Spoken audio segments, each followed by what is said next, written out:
And 41 years ago today, you were the gift. Aww.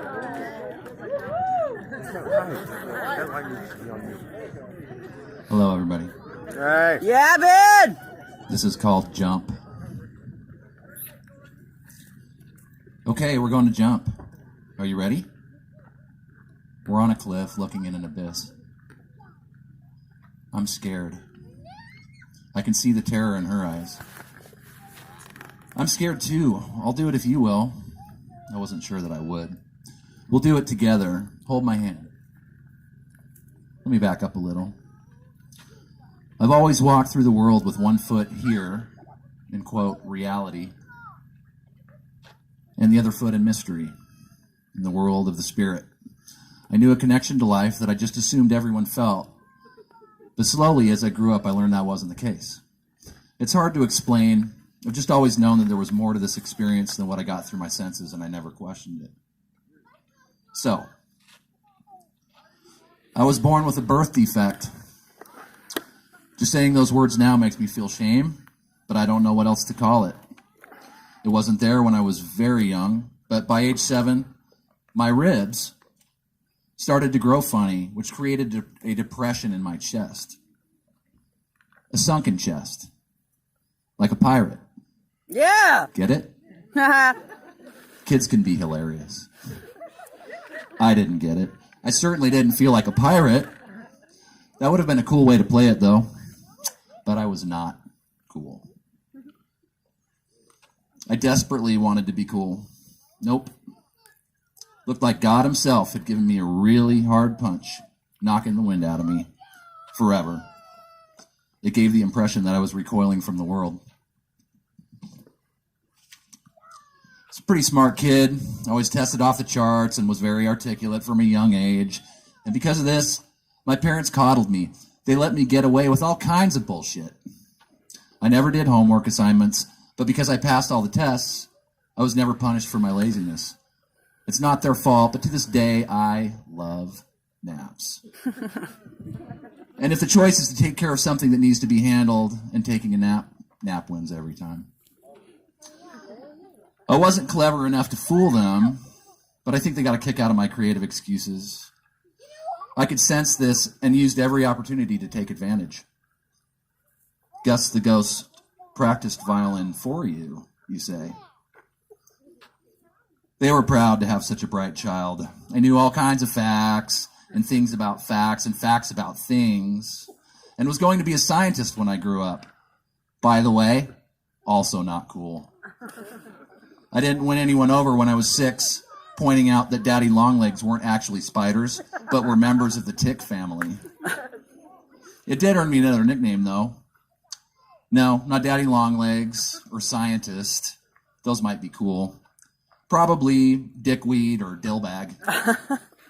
Dillbag? What does that even mean? I hated my body. I already wasn't very good at socializing with other kids, and my weird chest just made me feel that much different from my peers. I was also very tall from a young age, so I slumped and hunched over in an effort to make myself shorter. I guess the idea was that I'd be less noticeable in the crowd, but the result was that I looked even weirder. A sideshow freak. Hey, you with the face, step right up. Guaranteed to amaze and delight. For only a nickel, you can see the human question mark. You will squirm with discomfort as you watch a pathetic dillbag try, with absolutely no hope of success, to become invisible. No. I was too self-centered for it to occur to me that most kids feel like weird freaks who don't belong. I was so embarrassed to take my shirt off in front of others that I got a doctor's note excusing me from PE all through junior high and high school.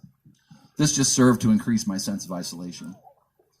When I was 13, our family moved up Emigration Canyon. Pinecrest, actually.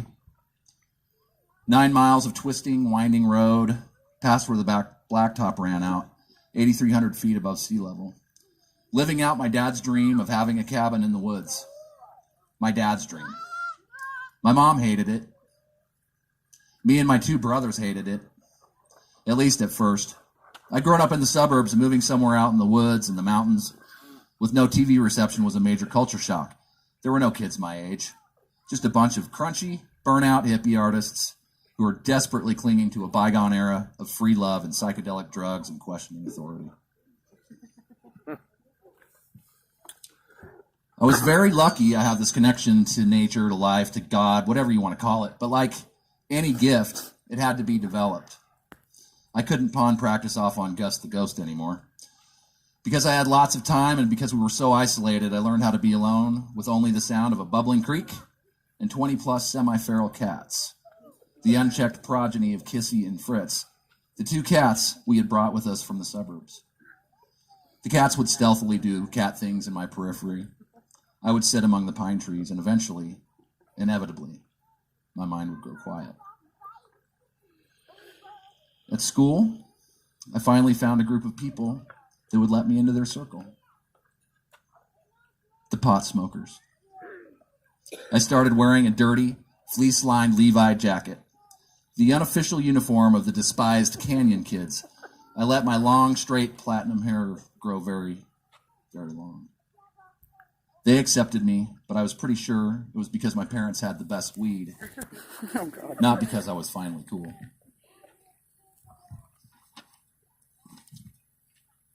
Still, I always felt alone in the crowd. I just didn't trust people. They would always let you down. They would act like they loved you, wait until you were comfortable, then they would betray you, yank their love away from you only to give it to someone more deserving. I could draw on my strong connection to life, but I had a bad attitude when it came to the rest of the human race. When I was 17, a doctor told me there was surgery I could have that would fix my rib cage. They told me it would hurt a lot. I didn't care. I was unafraid, but only because I didn't have sufficient imagination to understand what they meant by hurt. The surgery took 12 hours, twice as long as expected. They accidentally poked a hole in my lung while they broke and reset 7 ribs and my sternum in 2 places. They left 2 metal bars that would hold the works together and would require more surgery to be removed a year later. It was the beginning of summer, and for the next 3 months, I could only lie on my back in bed and was in constant agony. Made worse, which didn't seem possible, anytime I yawned, laughed, coughed, sneezed, moved, breathed. All that, and my chest still looked weird. And now I had a huge scar. Pain meds didn't do shit. Meanwhile, my friends were out doing summertime teenage things. I spent a lot of time regretting my decision. Lots of time to think. The mental monkey committee was telling me, I'm doomed to be unattractive. No one could ever love me. I'm going to die alone. They were loud, and of course, they were wrong. But you know, monkeys. Somehow, as the years went by, I made a sort of uneasy peace with my body, but I was still painfully shy and hobbled by insecurity. Fast forward, this is a memoir. In my 30s, I'm living with my girlfriend, Teresa. She had been seeing an osteopath. She had mysterious pains or something. I knew that osteopaths were considered quacks by a lot of people. She told me about a technique he used to uncover trauma and wanted me to see him. Seemed a little suspect, but okay, why not? I think he called it muscle testing. So you hold your arm straight out. The doctor asks yes or no questions while pushing down on your arm. The idea is to resist the pressure and keep your arm straight. If the answer is yes, your arm doesn't move, and if the answer is no, your strength dwindles and your arm goes down. I don't remember the details exactly. I wasn't really paying attention because it seemed like bullshit. He asked a bunch of standard questions. Was there physical abuse, sexual abuse? No. This went on for a little while. He explained that a significant number of people experience trauma in the womb. I'm thinking, this guy's really reaching. Questions get weirder. Was there any pre-birth trauma? Yes. Huh? Was there a twin that didn't make it? Yes. What? Was it a boy?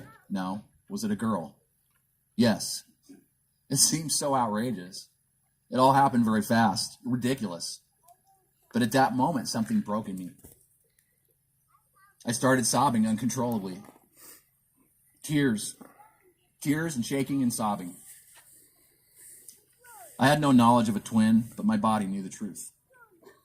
I've never cried so hard before or since.